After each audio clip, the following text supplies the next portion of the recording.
I can't believe my eyes, but we finally have the first prequel-based LEGO Star Wars diorama set in the 75380 MOS ESPA PODRACE. It has 718 pieces and costs $80, and there was a way this set was described to me that just makes me think it might not be worth $80. I'll tell you exactly what later in the video, but this is a 25 years of LEGO Star Wars set, so we've got the logo, we've got the 25th anniversary for the Phantom Menace logo on the side of the box, but you won't find any special Phantom Menace brick or anything inside. The back of the box feels pretty bland, although it does feature a nice movie shot. Inside of the box, you'll find a total of 6 numbered bags, a small sticker sheet, and a pretty nice looking instruction manual, inside of which there's a little write-up about the diorama set here that you can pause to read if you want. So here's the finished build, and I gotta say, this is nowhere near what I expected out of this when it was first rumored. I thought it would be the start-finish line for the MOS ESPA PODRACE, and it would be done in a much smaller, essentially micro scale. This one ended up being some representation of what I think is Beggar's Canyon, and a more mini scale than what you would consider a micro scale.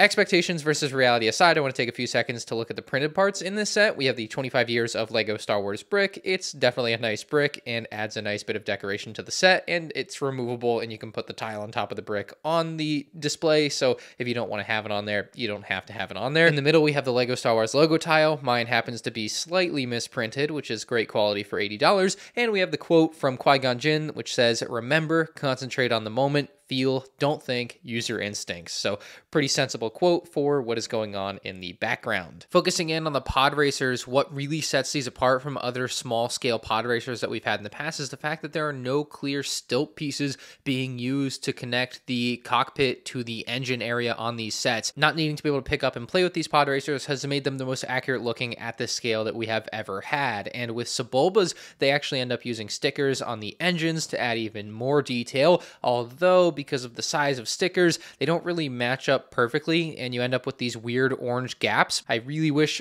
they would just print these, or they would at least provide a sticker large enough to entirely cover the space. The rest of the engine design looks pretty good, and you even have that little pink bit of electricity going across them. Pretty sure that little tan piece is supposed to represent Sebulba. Moving back to Anakin's pod racer, it of course is much smaller. You got that pink electricity passing from one side to another that Jar Jar tried to taste at one point in the movie, and at the very back, you of course again have the cockpit area, which I have one minor gripe with. The two pieces aren't actually flush with each other. The very back blue part essentially isn't actually centered on the model. Just because of the way the pieces are sized, the stud that it sits on is slightly offset, and so the blue pieces are also slightly offset. Anyway, the stud right in front of them should be representing Anakin inside of the cockpit. Just below that on either side, there's a sticker with extra detail, just adding a little bit more blue to the back end of the pod racer, although the light gray of the sticker doesn't even come close to matching the light gray of the part, which, like, print it. Quit being lazy and cheap. Now, both pod racers are speeding through the terrain at a slight angle. Sebulba's less so than Anakin's, but they're held on by these pieces that were introduced for like the LEGO Superheroes CMFs,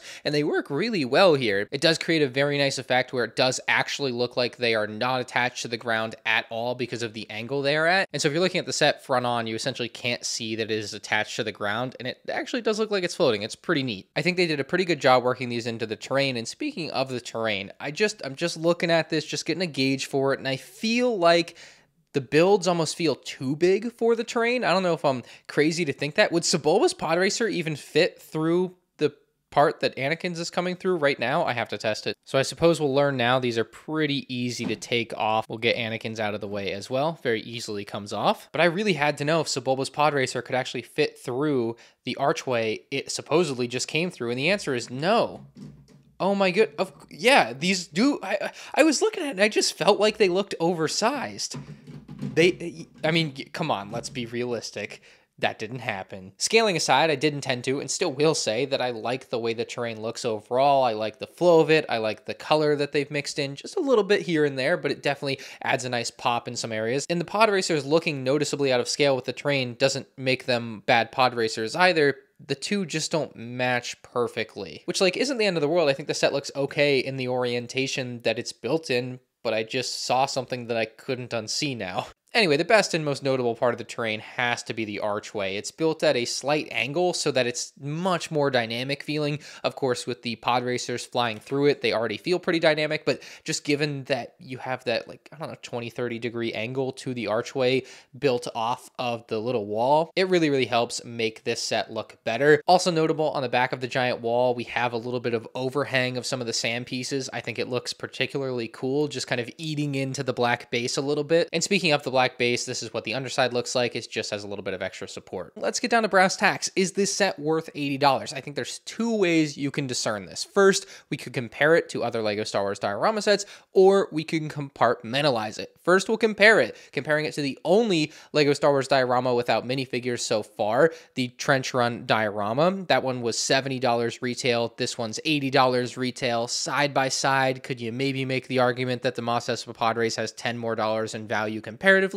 Sure. This set also happens to cost exactly as much as the Endor Speeder Bike set and $20 less than the $100 Emperor's Throne Room set. Although the big caveat here is that those sets included minifigures and this one doesn't. And a lot of people value minifigs, let's say, at about $5 each. And both of those sets have 3 more minifigs than this set. So I think there's added value in minifigs in those sets that you don't see here that make it a tougher comparison. So I think it's interesting to look at it side by side, but I think compartmentalizing this set makes it crazy clear that despite the price per piece not being too insane, 718 pieces for $80, I'm not a big price per piece fan myself, but a lot of people look to that as a quick and easy way to determine value. This set is unequivocally overpriced. Let me walk you through it. Remember when I told you someone told me something that changed the way I looked at this set forever? Well, that's that these are essentially 2 polybag builds on top of a base plate. And so when you break it down like that, you're looking at $5 and $5. So that's 10 of your $80. We still got to make up 70 somehow. You're Mr. Lego and you're going to sit there and tell me this is worth $70?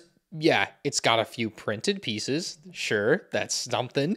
But no, it's not worth $70. I would say this is $50 and this set should cost $60. I just don't get it. I don't know where this price came from, but it is too dang high. I don't really know what to rate this one. I think I'd go with like a 7 out of 10. I mean, it's just a poor value for money. It's not the most exciting looking set. I thought I would be more excited for the first prequel diorama set after a few years of not having one, but I'm just not. This one's kind of got shades of the Wampa cave from the UCS Hoth, where the Wampa couldn't fit in his own cave. It's just got some weird stuff going on. It's also just cost too much money. I probably wouldn't recommend buying this for a penny over $60. You can check out more 2024 set reviews on the end screen now.